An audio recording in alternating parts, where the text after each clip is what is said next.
Craig Sager is joining me here on the Rich Eisen Show on the night of a very, very big moment in his life, and for all of us, when he receives the Jimmy V Award for Perseverance here in Los Angeles tonight from the Vice President of the United States. How are you there, Craig? How are you feeling today?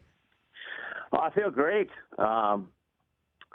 Obviously, I got the whole family here. I got some of my cousins and nephews and nieces, and so when you got 4 kids under the age of 12 in your room and they get up at 5:30, you gotta feel great. Yeah, exactly. So you've got to sleep a little bit later, but no, they're happy, they're having fun, and that's all that matters. You got the full Sager posse in town tonight. Have you ever met the Vice President before? Yes, at the Final Four we were down there, and it's funny because he works very closely with MD Anderson with the cancer research program. He's very involved, obviously, after the loss of his son, Bo.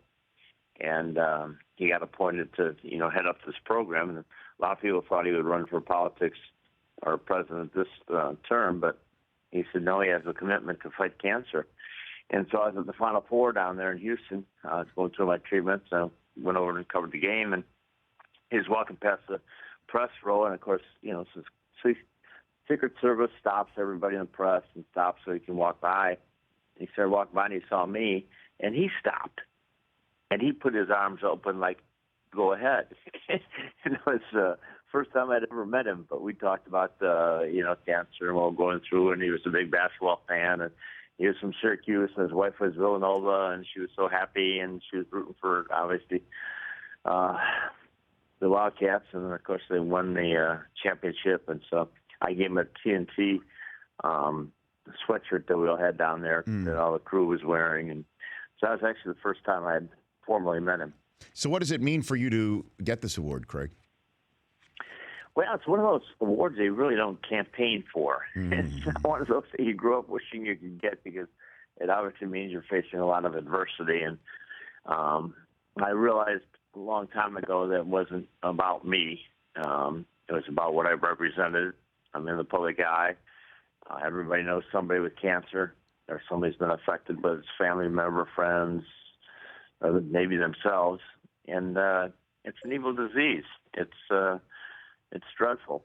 And in me, they saw somebody that was fighting it and refused to let it get them down, refused to let them affect their job or how they acted or how they felt, and didn't complain and just was determined to fight this stuff and to win the battle. So it's something that, it's very obviously dear to me, and to have the Vice President there means an awful lot to me, but it also means a lot, I think, to millions of cancer patients around the world.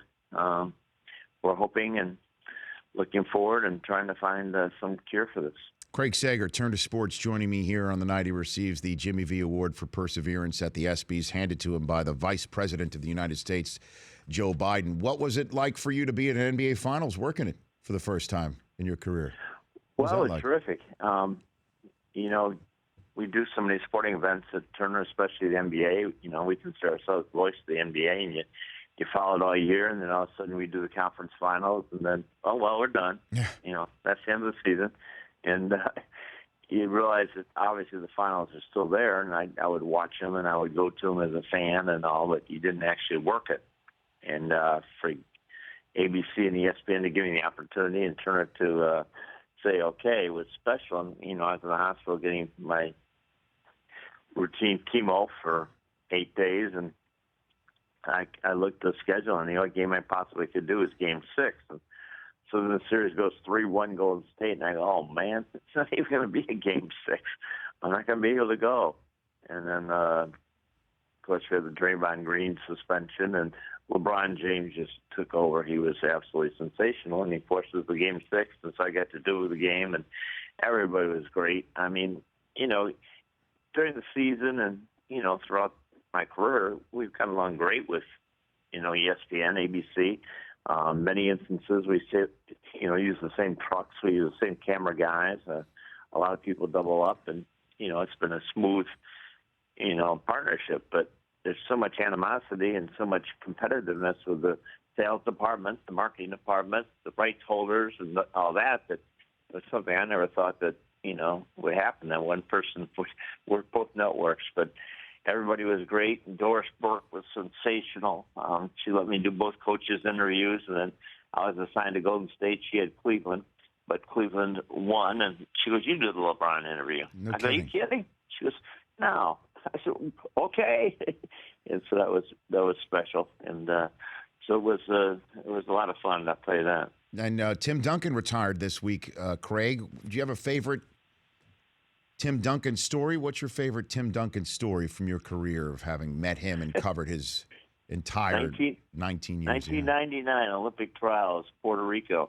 He's just out of college. He's down there with his girlfriend at the time, Amy, and they're having practice for staying at the Rio Del Mar. And I'm there, and it's beautiful lines out there, and I had to do laundry, and so I'm going to do laundry, and she's in the laundromat, and I wanted to go play golf, and I was running a little late for my tee-off time. I had all my underwear there and all, and she's sitting there, and she goes, "Well, I'll do it for you." I said, "You do my underwear?" She goes, "Sure, what room are you in?" I said, "Okay." I said, "Who are you?" And she goes, "Well, maybe I'm Tim Duncan's fiance." I said, "Okay." So I gave Tim Duncan's fiance, and she did all my laundry for me in Puerto Rico. So that was my favorite Tim Duncan story. Did Tim know about this? Did he find out about this? Or? Oh yeah, found out later. He was so laid back, he didn't care. And Craig, I wanted to talk to you about this the last time you were on, but didn't have the time. Hank Aaron's 715. Years and years and years ago, I just saw the video over and over again, and it finally dawned on me. I'm like, who is that guy? There's one of the guys who's at home plate looks awful familiar to me. And I'm like, oh my gosh, that's Craig Sager, who's standing right there, home plate with looked like a handheld microphone with an old recorder. What was that moment like, Craig? Well, it was very exciting because I was a huge baseball fan, and I'd flown up from from Sarasota, Florida, and I wanted to be at the game. I was getting paid $95 a week at this radio station, and I just knew he was going to do it that day. And my boss told me, "Well, you can go. You better be back by drive time tomorrow. You're fired." And so there was 2 flights, National and Eastern, and they had an early morning flight at 5, and they got me back. I said, "Okay."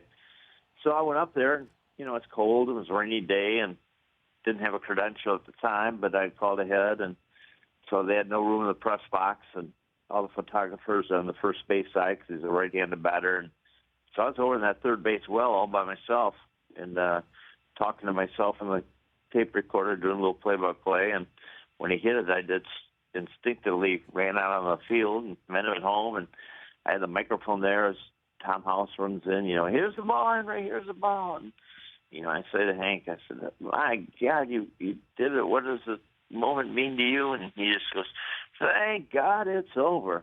Thank God Almighty it's over." And then they stopped the game, and in that time it took to get the, microphone up there in the platform and everything. I'm interviewing his mom, and she, "Oh, I knew he'd do it. I knew he'd do it." And the audio was just fantastic, and nobody else had it. I mean, nowadays everybody have wireless microphones Sure. on, and you have a GoPro on his head and everything Right. else. But they didn't have anything, and so I realized it was a great moment, but I had no idea it was on television, especially during that 2-shot when they stopped the game, and then later that summer I went to the All-Star game in Pittsburgh, and I said, "Hank, I got some audio from that moment."